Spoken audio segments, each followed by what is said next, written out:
Welcome everyone. In this session, we will discuss about the measurement of exposure. The presence or absence of an exposure is what will help us with deciding the association with the disease. So it is important that we have standard methods of measuring the exposure.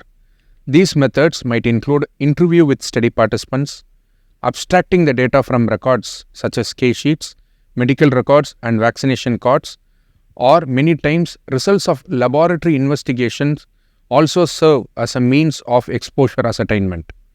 The method is decided based on the type of exposure to be measured.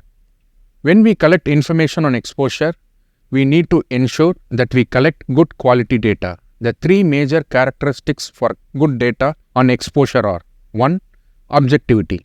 This means that we should be able to reproduce the exposure measurement and must be repeatable for multiple times.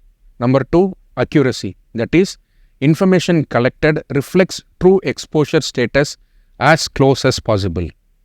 And finally, in order for the exposure measurement to be precise, we have to put in quality management checks in place for exposure measurements such as calibration of the tool, the data collection tool, quality assurance of the lab investigations, adequate training for measuring the exposure, and finally, monitoring.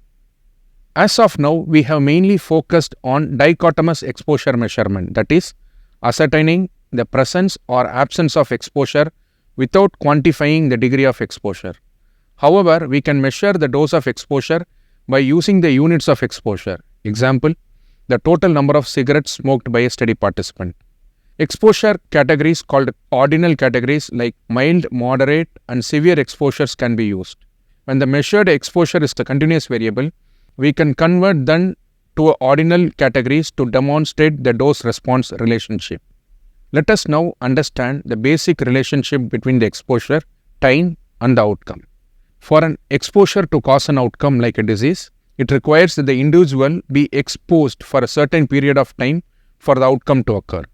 The referent exposure period is the time during which the exposure occurs. Over the period of time, the exposure may lead to the outcome in at-risk individuals.